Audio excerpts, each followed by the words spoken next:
Oh, God, you said don't do any homework. I had 3 glasses of wine. I understand it's exactly perfect. The people that walked into the trade centers are perfect. The people that go and take AIDS tests, it's perfect.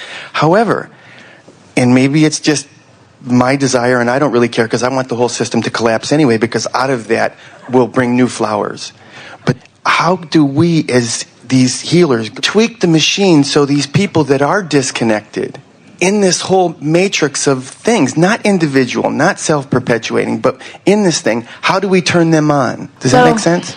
It does, but we're happy to hear you express a little further the basis of your question, because your premise is that something in the machinery needs to be tweaked so that more people can be positively affected. And from our perspective, the machinery is perfect. We do not see the world as broken. We see individuals not aware of their own guidance. But the thing that we really want to impress on you today, and we think you're here and up for it and ready to hear it, is that while we are all one, yes we are one stream of consciousness focused with many different intentions from many different perspectives. When you get it, that there is this vibrational relationship between any point of consciousness and the true source of that point of consciousness, and to the degree that that point of consciousness can feel its alignment with that source, to that degree we do become one mind. But do not miss the point of all of this. Source, or all that is, does not want the collective consciousness to come back to one point of perspective or to one intention. It is a wonderful thing to hold a myriad of intentions, which is necessary in an environment where there is a myriad of contrasting experiences. So when any individual like yourself reaches for your personal alignment and can feel it come into alignment, now you have joined the one. Now you have joined the power.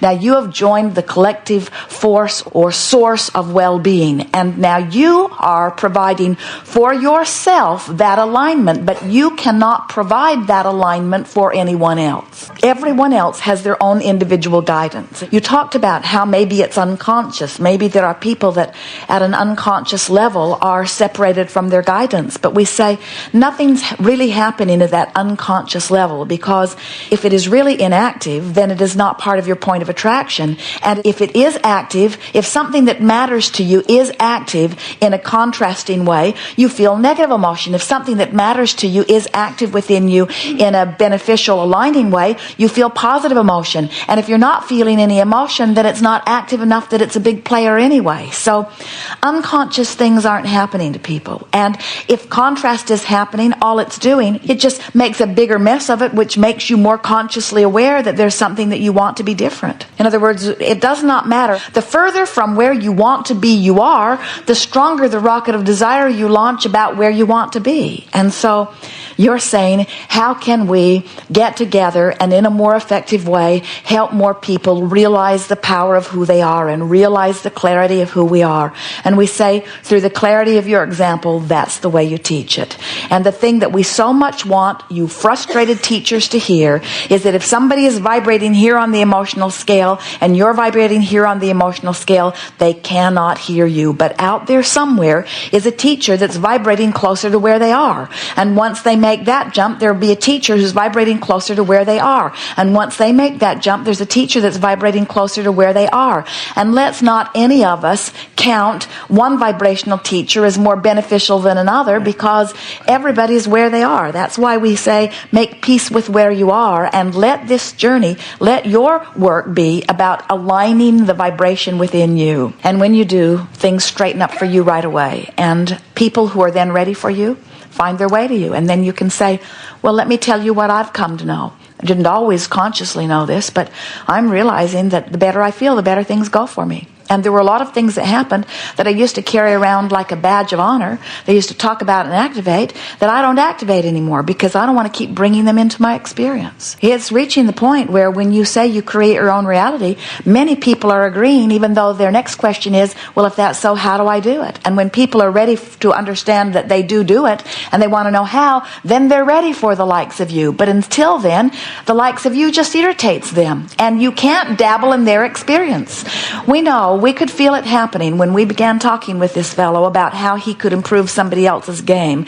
We know that there are two things that happen. The first thing that happens, it makes you feel powerless because there are a lot of games you'd like to dabble in. In other words, there are a lot of people who you would like to positively influence in one way or another. And the other thing that happens is it makes you feel a little vulnerable that somebody else might have the ability to dabble in your game. In other words, what if somebody who thinks that warts on the end of people's noses is particularly attractive would wish one on the end of my nose?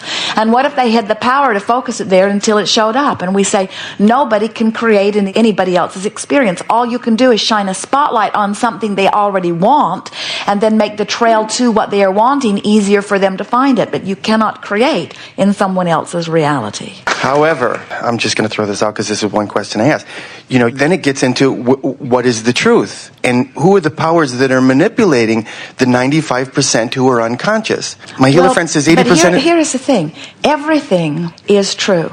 Sometimes people will say, Abraham, I need to focus on this. It's true. And we say, so you're looking at this truth that you don't want, and you're saying somebody else focused on it and activated in their vibration long enough that it became a dominant enough point of their point of attraction that it manifested in their experience. And because they have manifested this unwanted thing, and it is true, it's documented, then I should do it too. And we say, that's really silly. What you want to do is realize that there are true things that you want to create in your experience, true things that you don't, but you want to let the criteria for your willingness to focus upon it be how it feels when you focus upon it. Is this perspective that I hold compatible with the perspective of my inner being?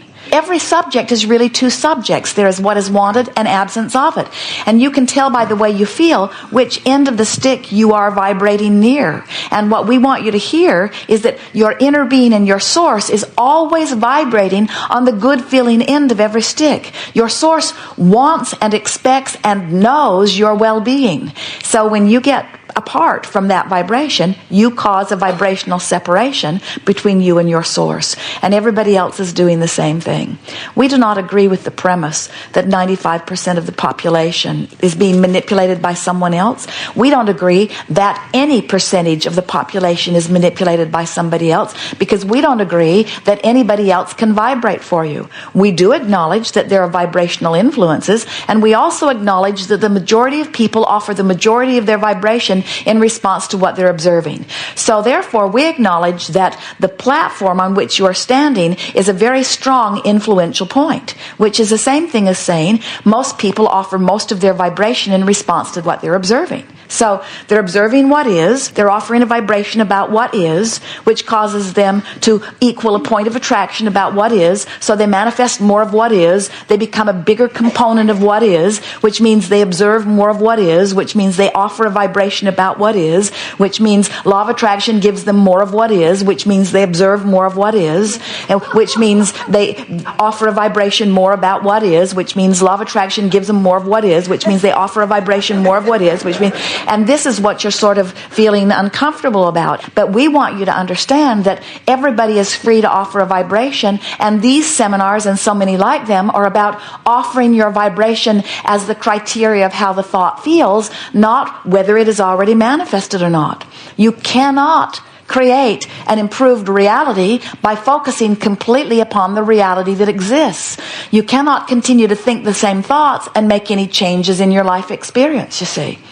But someone else is not controlling your thoughts. Someone else is just out there being an example that you could follow or not. So it's not that there are negative examples that are out there. It's that there are lazy focusers that are out there. It's that there are people that are out there focusing with no regard about what the focus means. It's that there are people out there that haven't quantified their journey. They want to be well, they just can't tell when they're moving in the direction of wellness because 99% of the creation is complete before there's any physical evidence. So even though they feel a little better, somebody will say, oh, well, that's just false hope. You're just fooling yourself. You can't cure yourself of this illness. Just because you think you're getting better doesn't mean you're getting better. There's no evidence. Look at what is. And we say, no, don't look at what is. If you look at what is, there will never be any new cures to anything. If you look at what is, there will never be any new cameras, any new computers, any new technology, any improvement, any new generations, if you only look at what is. But fortunately, there are dreamers, and we do agree with your premise that the majority of people are not really dreaming. The majority of people are looking at what is, but it's not a flawed system. It's a lazy population or a misguided population or a population that prefers to look at the marks on the faucet rather than feel the water and see how it feels. Somehow you've got separated from your belief in your ability to discern what's best for you. Here's where it starts. Here is the basis of all of that. Someone says, I want to feel good. It usually starts with your mother. And when you behave like that, I don't feel good. So you need to behave like that so that I will feel better. So you do your best to behave like she needs you to behave so that she can feel better. And in doing your best to behave like she wants you to behave so that she can feel better, you have to disregard how you feel, because how you feel has to be irrelevant if you're trying to do what feels better to her. Then in the bigger picture, you go to school, and now they have other things that they need you to do so that they can feel better. They want you to quiet your mind. They want you to be still. They don't want you to be active. They don't want you to be varied in the things you want to talk about. They want to give you a handful of choices, and they want you all to put those square pegs into those round holes in some way. And then as this is all happening, as you are working on conforming to what somebody else wants, you're having little personal rebellions all along the way. That's your own guidance system saying, wait, the most important part of this is being left behind. And to the degree that you are able to suppress your own emotions and conform to what other people want, those are those of you who do get lost in the process. And there are renegades like you and like Esther and Jerry who don't get lost in the process because you're not willing to subvert your own desires for very long. You can put up with it a little bit, but that desire to discover who you are is such a powerful burning desire that is within you.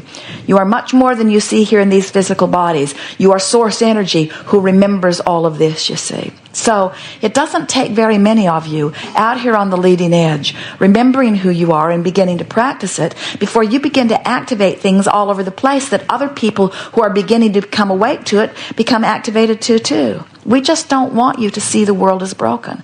We want you to see it as understanding, as expansive, as diverse, as varied, as improving, as feeling pretty good. And here's the most important point in all of this. You can't know how well anybody else is doing as they stand in the middle of their life, because you can't judge accurately the vibrational relationship for them.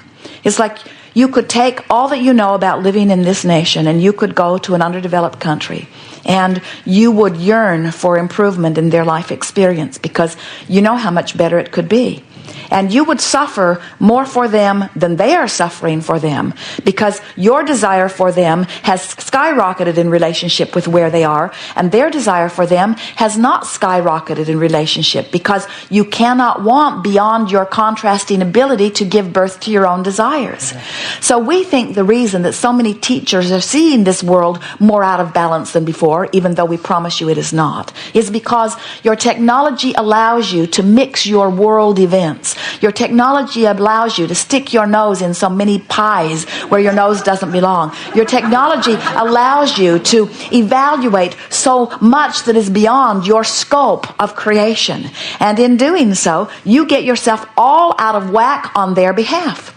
There are so many teachers that are out of whack on behalf of a broken world that is not broken. And we say, clean up your own vibration and the world will look better to you. And the world looks better to you. The people that you can benefit or the people who can be helped by you will make their way to you. But if they make their way to you and you see them as broken, you've got nothing to give them. You've got to be able to hold the vision of them improving. And that's why when we say to you, make peace with where you are, we want you to make peace with where everyone is. We want you to make peace with the world events. We want you to make peace with where your friend is in relationship with where your friend wants to be.